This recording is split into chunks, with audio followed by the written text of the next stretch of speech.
Capítulo 21. O falecimento de Abdu'l-Bahá. A grande obra de Abdu'l-Bahá estava agora terminada. Gloriosamente havia ele consumado a missão histórica de que seu pai o incumbira 29 anos antes. Um capítulo memorável da história do primeiro século Bahá'í fora escrito. A idade heróica da era Bahá'í, de que ele participara desde o início e na qual desempenhara um papel sui generis, chegara ao fim. Sofrera como nenhum discípulo da fé havia sofrido ao esvaziar a taça do martírio, esforçara-se como nenhum de seus maiores heróis o fizera, presenciara triunfos como nunca o arauto da fé nem o seu autor jamais presenciariam ou presenciaram. Ao concluir suas cansativas excursões pelo Ocidente, que se consumiram os últimos resquícios de suas forças já esgotadas, escrevera: Amigos, aproxima-se o tempo em que não mais estarei com vocês.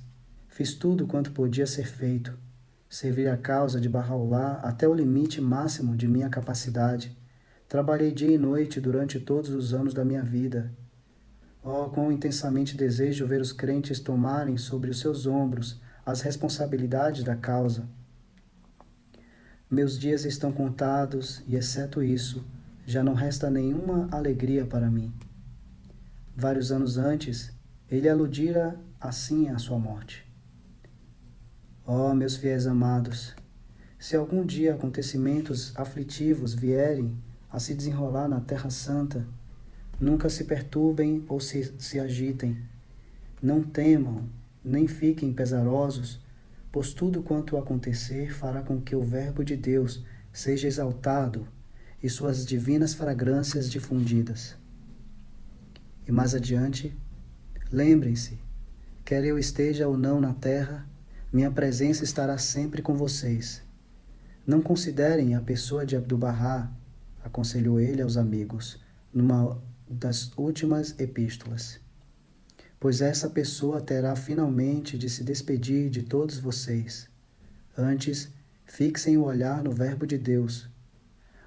Os amados de Deus devem levantar-se com tal firmeza que, se porventura, num dado momento, centenas de almas se tornarem alvo dos dardos de tribulações, do mesmo modo que Abdu'l-Bahá, mesmo assim, nada afetará ou diminuirá a sua devoção à causa de Deus.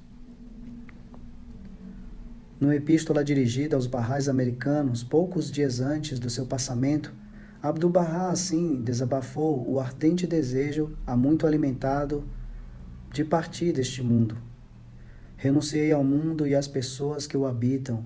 Na gaiola deste mundo, esvoaço como um pássaro assustado e suspiro todos os dias pelo momento em que voarei para o teu reino. Ya Bahá'u'lláh, dá-me de beber da taça do sacrifício e liberta-me. Numa prece revelada menos de 6 meses antes de sua ascensão, em honra de um parente do Bab, escreveu: Ó Senhor, meus ossos estão enfraquecidos e os cabelos brancos brilham em minha cabeça. E agora atingi a velhice, com as faculdades em decadência. Nenhuma força me resta com que levantar-me e servir a teus amados. Ó Senhor, meu Senhor, apressa minha ascensão a teu limiar sublime e minha chegada à porta da tua infinita misericórdia. Através de seus sonhos, das conversas que mantinha e das epístolas reveladas, pressentia-se cada vez mais a iminência de seu fim. 2 meses antes de seu passamento, contou à família um sonho que tivera. Parecia, disse ele, que eu estava de pé dentro de uma grande mesquita, dentro do santuário voltado para o Quiblé, no lugar do próprio imame. Percebi que se congregava na mesquita grande número de pessoas. Cada vez mais gente abarrotava o recinto, postando-se em fileiras atrás de mim, até que se formou uma enorme multidão. De onde estava, invoquei-os com veemência à oração. De repente ocorreu-me o pensamento de sair da mesquita.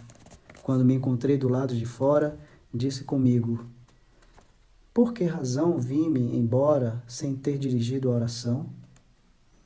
Mas isso não tem importância. já que anunciei em voz alta o chamado à prece, a vasta multidão por si mesma entoá-la-á. Poucas semanas mais tarde, enquanto ocupava um quarto solitário no jardim de sua casa, tornou a contar um sonho aos que o rodeava. Sonhei, disse ele, que vi a beleza abençoada, Bahá'u'lláh, dirigir-se para o meu lado e dizer-me: destrua esse quarto. Nenhum dos presentes compreendeu o significado deste sonho, senão com seu falecimento logo após, quando se lhes tornou claro que a palavra quarto designava o templo do seu corpo.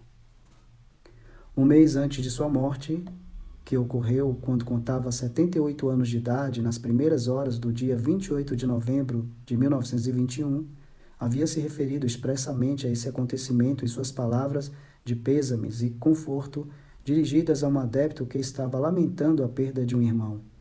E cerca de 2 semanas antes de seu passamento, falara ao seu fiel jardineiro de uma maneira que indicava claramente saber ele estar próximo do fim. Estou tão fatigado, observou-lhe ele. É chegada a hora de deixar tudo e levantar meu vôo. Estou demasiado cansado para andar, acrescentou. Foi durante os últimos dias da beleza abençoada, quando eu estava empenhado em colecionar seus papéis, esparramados pelo sofá do gabinete em Bardi, que ele se virou para mim e disse: não adianta reuni-los, pois preciso deixá-los e evolar-me para o além. Assim também eu já terminei minha obra, nada mais posso fazer.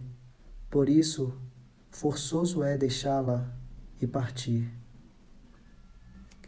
Até o último dia de sua existência terrena, Abdu'l-Bahá continuou a prodigalizar aquele mesmo amor tanto a pessoas de alta posição como a humildes, a estender aquela mesma assistência aos pobres e aos espezinhados e a executar os mesmos deveres a serviço da fé de seu pai, como fora seu costume desde os dias da meninice.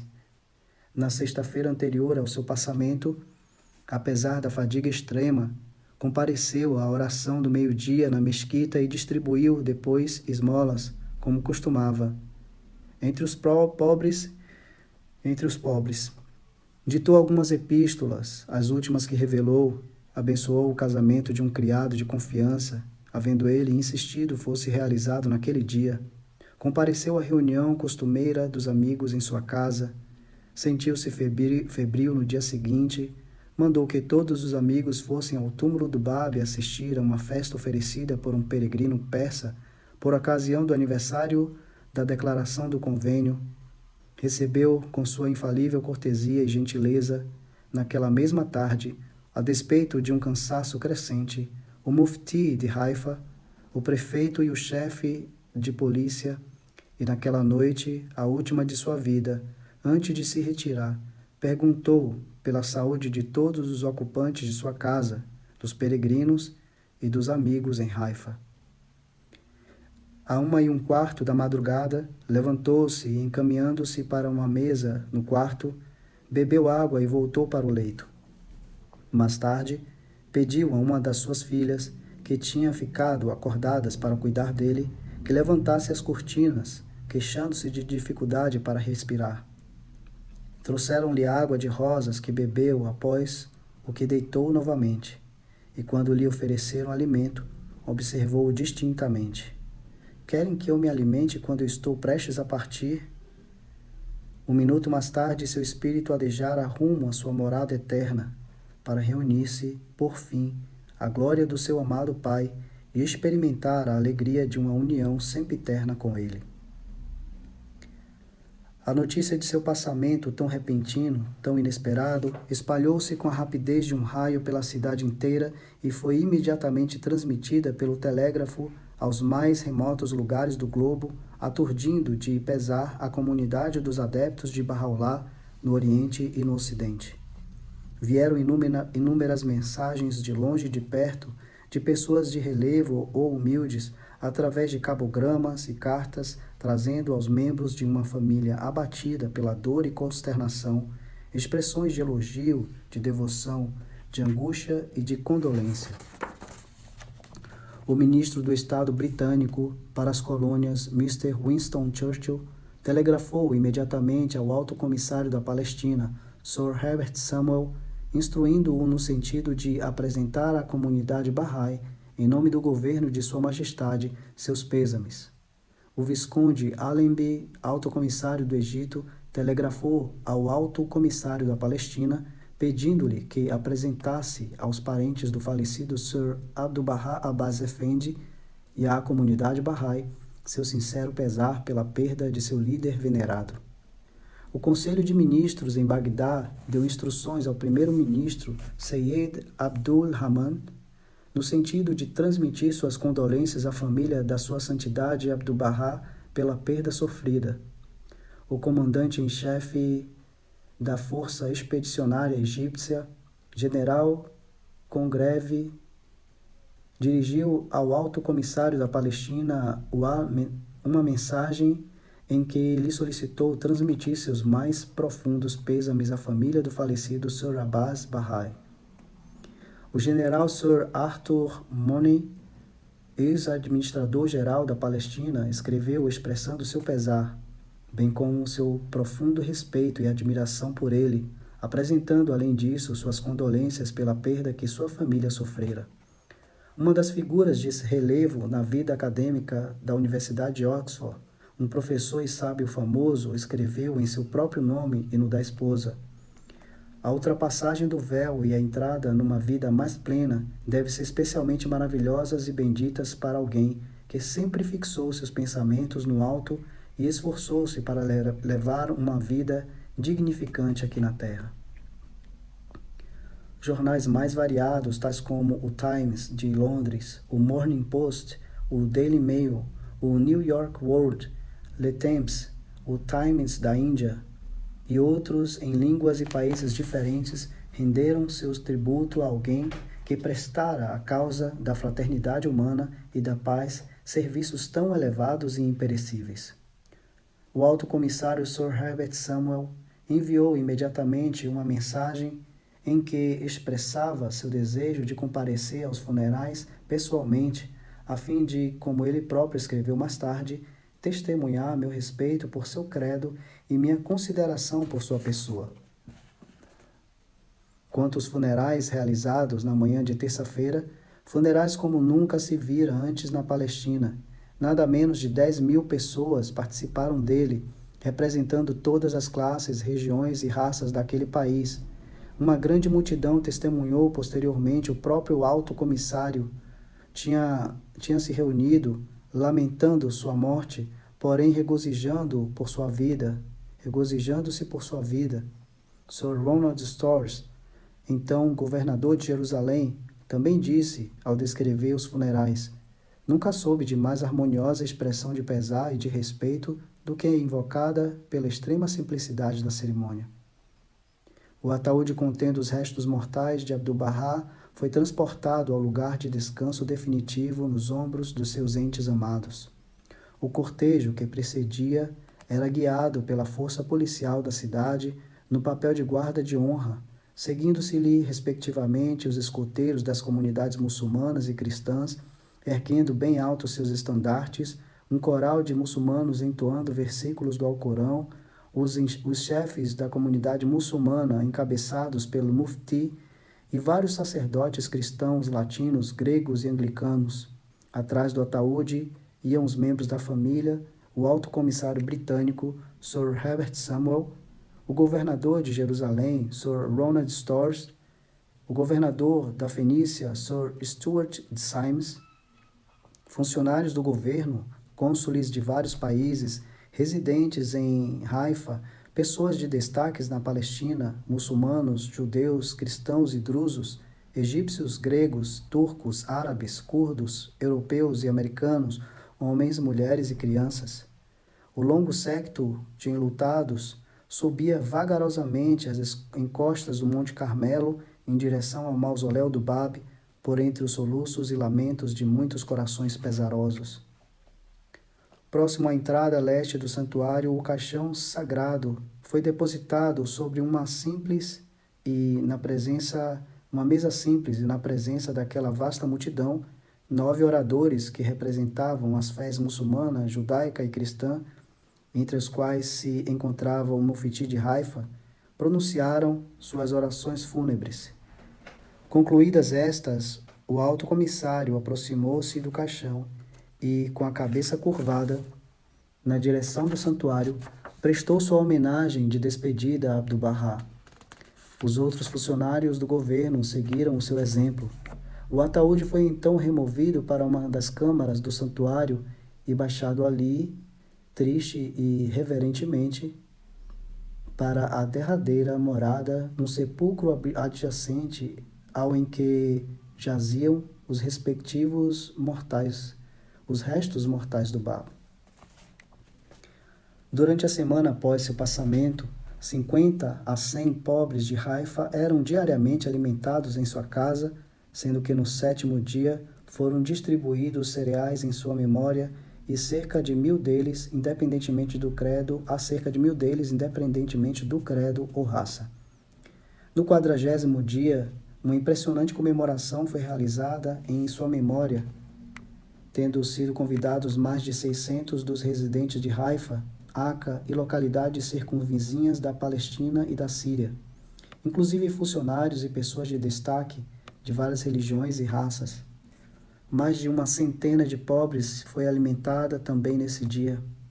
Um dos convidados ali reunidos, o governador da Fenícia, rendeu um último tributo à memória de Abdu'l-Bahá nos seguintes termos: a maioria de nós tem, assim o creio, uma recordação nítida de Sir Abbas Effendi, de sua figura serena caminhando pensativamente por nossas ruas, de suas maneiras corteses e graciosas, de sua amabilidade e de seu amor pelas criancinhas e pelas flores, da sua generosidade e dos cuidados dispensados aos pobres e aos sofredores.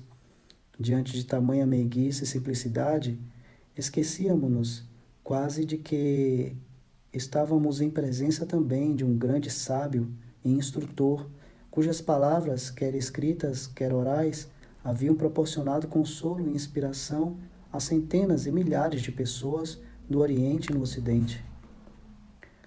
Assim chegou a seu termo o ministério daquele que foi, em virtude da categoria que seu pai lhe outorgou, a encarnação de uma instituição sem paralelo em todo o extenso campo da história das religiões, ministério que marca o estágio final da gloriosíssima era apostólica e heróica da revelação de Bahá'u'lláh. Por seu intermédio, o convênio, aquela excelente e inestimável herança, legada pelo autor da revelação Bahá'í, fora proclamado, defendido e vindicado. Através do poder que esse instrumento divino lhe havia conferido, a luz da recém-nascida fé de Deus havia penetrado no Ocidente, se infundido até as ilhas do Pacífico e iluminado as bordas do continente australiano. Através da intervenção pessoal de seu portador, aquele que provara a amargura de um cativeiro que durou por toda a vida, a mensagem fora largamente difundida, sendo desvelados seu caráter e seu propósito, pela primeira vez em sua história, diante de auditórios entusiastas e representativos nas principais cidades da Europa e do continente norte-americano.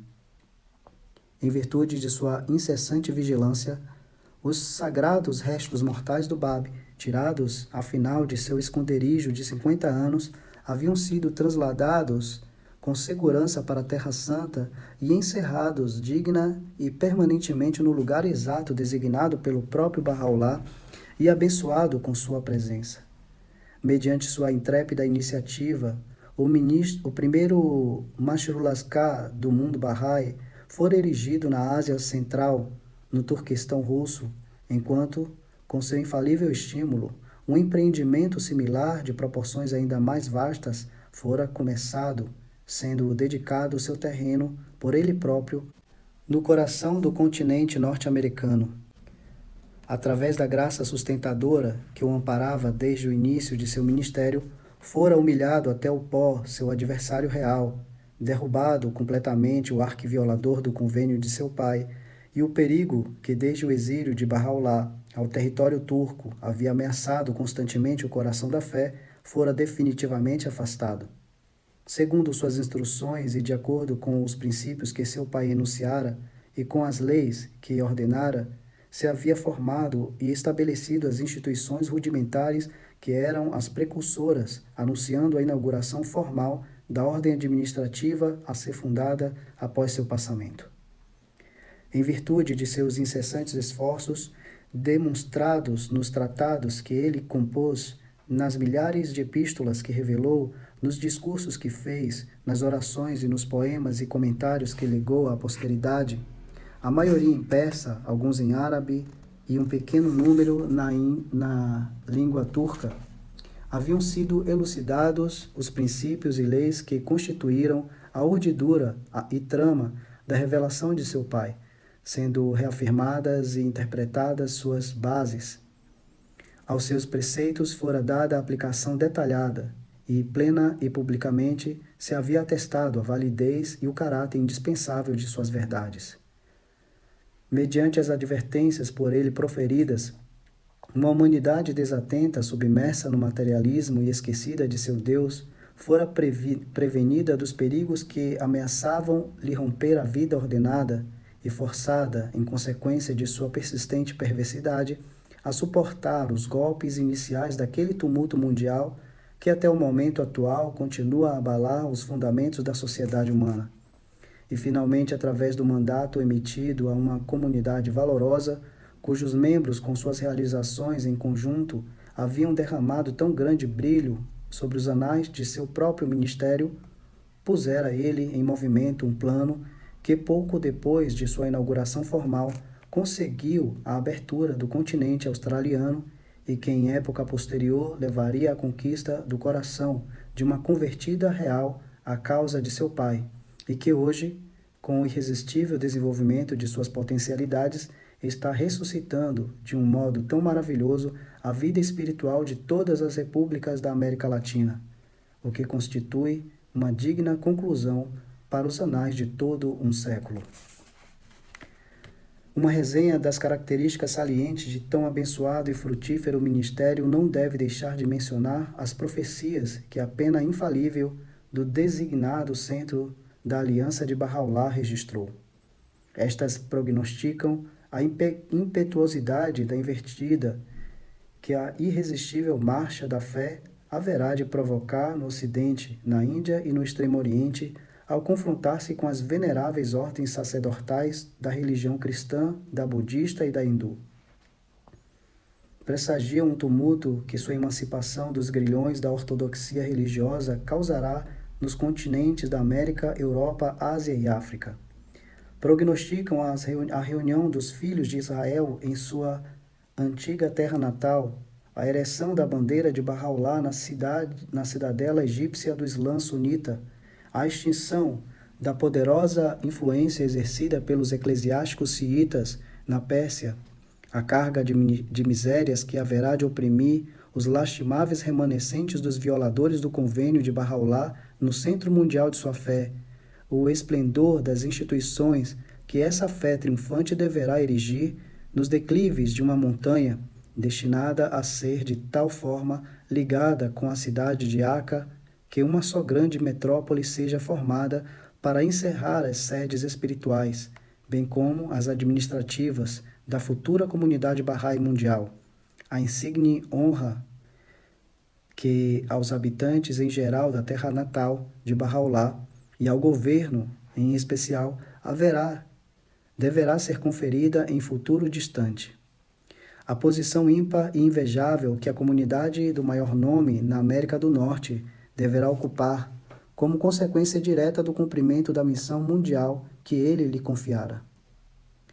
Pressagiam, afinal, como soma total e clímax de tudo, a elevação do estandarte de Deus entre todas as nações e a unificação da inteira raça humana, quando todos os homens aderirão a uma única religião, se fundirão em uma só raça, se tornarão um único povo. Tampouco pode-se deixar passarem desapercebidas as transformações revolucionárias que esse ministério testemunhou no mundo em geral, a maioria das quais fluía diretamente das advertências pronunciadas pelo Bab no primeiro capítulo do seu Qayyum-ul-Azma, justamente na noite da declaração de sua missão em Shiraz, as quais mais tarde foram reforçadas pelas passagens fecundas dirigidas por Baha'u'lláh aos reis da terra e aos líderes religiosos do mundo. Na Suri Muluk, como também no Kitab Aqdas, a conversão da monarquia portuguesa e do Império Chinês em repúblicas, o colapso dos impérios Rússia, da Alemanha e da Áustria, e o ignominioso destino que sobreveio a seus governantes, o assassínio de Nasreddin Shah, a queda do sultão Abdul Hamid, esses acontecimentos, pode-se dizer, assinalaram ainda outras etapas na operação daquele processo catastrófico cujo início foi marcado, ainda durante a vida de Baha'u'lláh, pelo assassínio do sultão Abdulaziz, pela queda dramática de Napoleão III, com a extinção do Terceiro Império, pelo encarceramento que o Papa a si próprio impôs e pela virtual terminação de sua soberania temporal. Mais tarde, após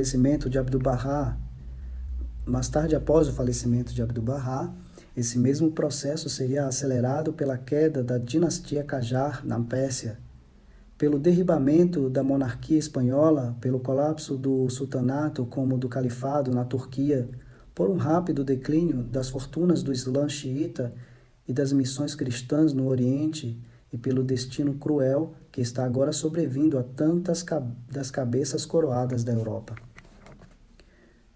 Nem se pode dar por concluído este assunto sem especial referência aos nomes daqueles homens eminentes e eruditos que, em vários estágios do ministério de Abdu'l-Bahá, se sentiram impelidos a render tributo não só ao próprio Abdu'l-Bahá, como também à fé de Baha'u'lláh.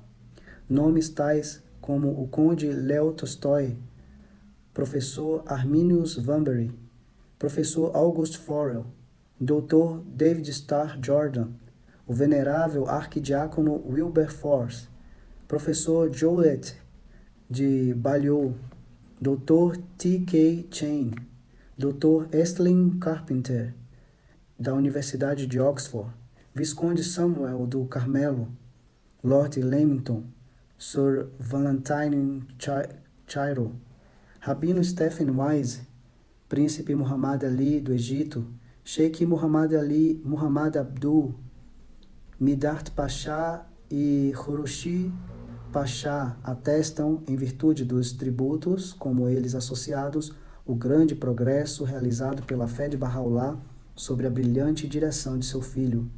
Tributos cujo caráter impressionante viria a ser enaltecido em anos posteriores pelos testemunhos históricos reiterados e escritos que uma famosa rainha, uma neta da rainha Vitória, se sentiu impelida a alegar à posteridade como prova de seu reconhecimento da missão profética de Baha'u'lláh. Quanto àqueles inimigos que assiduamente tentaram extinguir a luz da aliança de Baha'u'lláh, o castigo condigno que tiveram de sofrer não é menos notável do que o destino sombrio que sobreveio àqueles que em época anterior se haviam esforçado de um modo tão abominável para esmagar as esperanças de uma fé nascente e lhe destruir os fundamentos. O assassínio do tirânico Nasreddin Shah e a subsequente extinção da dinastia Qajar, já fizemos referência. O sultão Abdul Hamid, após sua destituição, foi feito prisioneiro de Estado e condenado a uma vida de total obscuridade e humilhação, desprezado por outros governantes e vilipendiado por seus súditos. O sanguinário Jamal Pasha, que havia resolvido crucificar Abdu'l-Bahá e arrasar o sagrado túmulo de Baha'u'lláh, teve que fugir para salvar sua vida e, enquanto refugiado no Cáucaso, foi assassinado pela mão de um armênio cujos compatriotas ele havia tão impiedosamente perseguido. O conspirador Jamaluddin Afghani, cuja implacável hostilidade e poderosa influência haviam tão gravemente prejudicado o progresso da fé em países do Oriente Próximo, após uma carreira acidentada, cheia de vicissitudes, foi cometido de câncer e, depois de se submeter a uma operação sem êxito, na qual lhe foi tirada a maior parte da língua, pereceu na miséria. Os 4 membros da infortunada comissão de investigação despachada de Constantinopla para selar o destino de Abdu'l-Bahá sofreram, cada um por sua vez, uma humilhação quase tão drástica como aquela que haviam projetado para ele. Arif Bey, chefe da comissão, ao tentar furtivamente, à meia-noite, fugir da ira dos jovens turcos, foi morto a tiros por um sentinela. Adan Bey conseguiu escapar para o Egito, mas lhe foram roubados os bens no caminho por seu servente, e ele foi obrigado, afinal, a pedir dos barrais do Cairo assistência financeira, a qual não lhe foi negada. Mais tarde, Abdu'l-Bahá, atendendo ao seu pedido de ajuda, deu instruções aos barrais que lhe dessem uma quantia em seu nome, o que não foi possível, porém, por causa do seu repentino desaparecimento. Dos outros 2 membros, um foi desterrado a um lugar remoto e o outro morreu pouco depois em abjeta pobreza. O notório Yahya Bey, chefe de polícia em Aca, instrumento voluntário e poderoso nas mãos de Mirza Muhammad Ali, arquiviolador do convênio de Bahá'u'lláh, testemunhou a frustração de todas as esperanças que havia alimentado, perdeu seu posto e teve, finalmente, de pedir de Abdu'l-Bahá assistência pecuniária. Em Constantinopla, no ano que testemunhou a queda de Abdul-Hamid, nada menos de 31 dignitários do Estado, inclusive ministros e outros oficiais de destaque do governo, entre os quais havia formidáveis inimigos da fé, foram em um só dia apreendidos e condenados à forca. Retribuição espetacular pelo papel por eles desempenhado em apoiar um regime tirânico e esforçar-se para extirparem a fé e suas instituições. Na Pérsia, além do soberano, que, no auge de suas esperanças e na plenitude de seu poder, fora de um modo tão espantoso retirado da cena, havia numerosos príncipes, ministros e mustarrides que tinham participado ativamente na supressão de uma comunidade perseguida, inclusive Kamran Mirza, o Naibus Sultani, o Jalaluddawli e Mirza Ali Aksar Khan, o Atabiki Azam, o Sheikh Muhammad Taqi Najafi, o filho do lobo, e estes, um por um, perderam seu prestígio e autoridade, caíram em obscuridade, abandonaram toda esperança de cumprir seu malévolo propósito e vieram, alguns deles, o tempo suficiente para testemunhar as evidências iniciais da ascendência de uma causa que eles tanto haviam temido e tão veementemente odiado. Quando notamos que na Terra Santa, na Pérsia e nos Estados Unidos da América, certos expoentes de eclesiasticismo cristão, tais como Watrowski, Wilson, Richardson ou Easton, a observarem e, em alguns casos, temerem o vigoroso avanço sendo feito pela fé de Bahá'u'lláh em terras cristãs, se levantaram para lhe deter o progresso, e quando observamos a recente e contínua deterioração de sua influência, o declínio do seu poder, a confusão em suas fileiras e a dissolução de algumas de suas antigas missões e instituições na Europa, no Oriente Médio e na Ásia Oriental, não poderemos atribuir esse enfraquecimento à oposição que membros de várias ordens sacerdotais cristãs, durante o ministério de Abdu'l-Bahá, começaram a mostrar para com os seguidores e as instituições de uma fé que afirma ser nada menos que o cumprimento da promessa dada por Jesus Cristo, a fé destinada a estabelecer o reino pelo qual ele próprio suplicara e cuja vinda ele predissera. E, finalmente, aquele que, desde o momento em que nasceu o convênio, a aliança divina, até o fim de sua vida, mostrou um ódio mais implacável do que aquele que animou os adversários de Abdu'l-Bahá já mencionados e que mais energicamente do que qualquer destes contra ele conspirou, afligindo a fé de seu pai com uma vergonha mais penosa do que qualquer que seus inimigos externos lhe haviam infligido. Tal homem, em conjunto com a infame quadrilha de violadores do convênio que ele havia desencaminhado e instigado, foi condenado a testemunhar, em medida crescente, Assim como fora o caso com Mirza Yahya e seus sequazes, a frustração de seus maus desígnios, a evaporação de todas as suas esperanças, a exposição de seus verdadeiros motivos e a extinção total de sua antiga honra e glória. Seu irmão Mirza Diyaullah sofreu uma morte prematura. Mirza Akadjan, seu instrumento, 3 anos depois seguiu ao túmulo esse mesmo irmão. E Mirza Badiullah, seu principal cúmplice, lhe traiu a causa, publicando uma denúncia assinada de seus atos maus. Porém, novamente se uniu a ele, embora ainda outra vez, em consequência da escandalosa conduta de sua própria filha, dele se afastasse.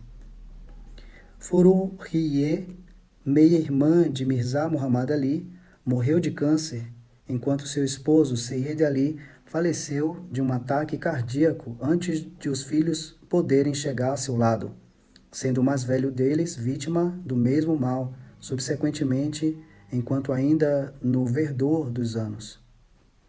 Muhammad Javadi Kazvini, notório violador do convênio, pereceu miseravelmente.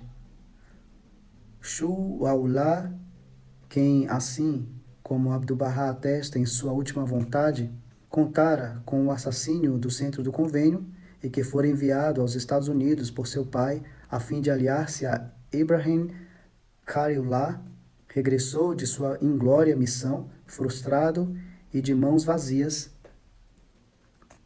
Jamauli Baruhjidi, o mais capaz lugar-tenente de Mirza Muhammad Ali na Pérsia, caiu vítima de uma moléstia nauseabunda e fatal. Seyyed Mehdi Dahaji, que traindo Abdu'l-Bahá se aliou aos rompedores do convênio, morreu em obscuridade e pobreza, sendo seguido por sua esposa e seus 2 filhos. Mirza Hussein Ali Jahrumi, Mirza Hussein Shirazi e Kurtumi, Haji Muhammad Hussein e Kashani, representantes na Pérsia, na Índia e no Egito do arquiviolador do convênio, fracassaram totalmente em suas missões, enquanto que o avarento e arrogante Ibrahim Khairullah, que se designara a sustentar o estandarte de sua rebelião na América por nada menos de 20 anos e que teve a audácia de denunciar Abdu'l-Bahá por escrito, bem como seus ensinamentos falsos, suas exposições erradas do bahaísmo, sua dissimulação, e de estigmatizar sua visita à América como golpe mortal para a causa de Deus, faleceu pouco depois de proferir essas denúncias, em completo abandono e desprezado pela totalidade dos membros de uma comunidade cujos fundadores ele mesmo convertera à fé, e no próprio país que dava testemunho dos sempre crescentes sinais da ascendência estabelecida de Abdu'l-Bahá, cuja autoridade ele, em seus anos posteriores, jurara desarraigar. Quanto àqueles que haviam abertamente espousado a causa do arquiviolador do convênio de Bahá'u'lláh, ou com ele secretamente simpatizado, enquanto aparentemente apoiavam Abdu'l-Bahá, alguns afinal se arrependeram e foram perdoados, outros ficaram desiludidos e perderam sua fé completamente. Um pequeno número apostatou, enquanto o resto diminuía em número, deixando-o no fim, e sem nenhum apoio, a não ser de uma mão cheia de parentes. Sobrevivendo a Abdu'l-Bahá por quase 20 anos, aquele que tão audazmente afirmara em sua presença que nenhuma razão tinha para acreditar que vivesse mais tempo do que ele, viveu o tempo suficiente para testemunhar a bancarrota total de sua causa. Enquanto isso, levou uma vida miserável dentro dos muros de uma mansão na qual havia morado outrora uma multidão de seus adeptos. Em consequência da crise que ele tão neciamente precipitara após o falecimento de Abdu'l-Bahá, as autoridades civis lhe negaram a custódia oficial do túmulo de seu pai.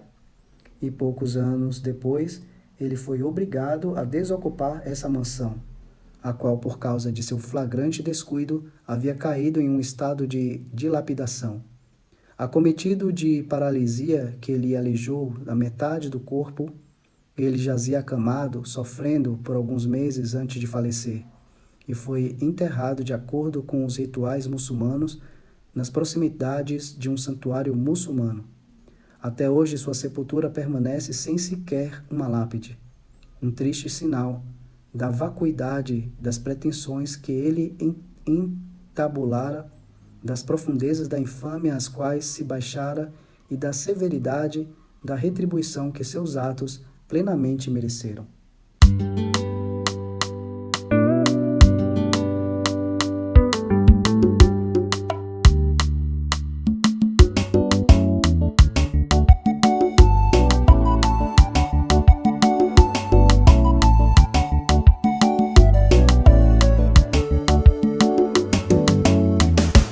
Abdul Baha, Abdul Baha, Abdul Baha, Abdul Baha, Abdul Baha, Abdul Baha, Abdul Baha, Abdul Baha. Meu nome é Abdul Baha, minha qualificação é Abdul Baha, minha realidade é Abdul Baha, meu louvor é Abdul Baha, meu louvor é Abdul Baha.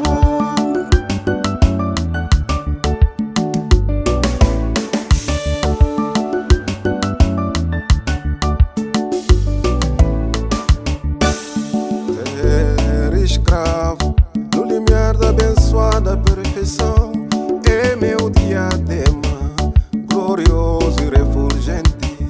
Servir toda a humanidade é minha religião perpétua. Tenho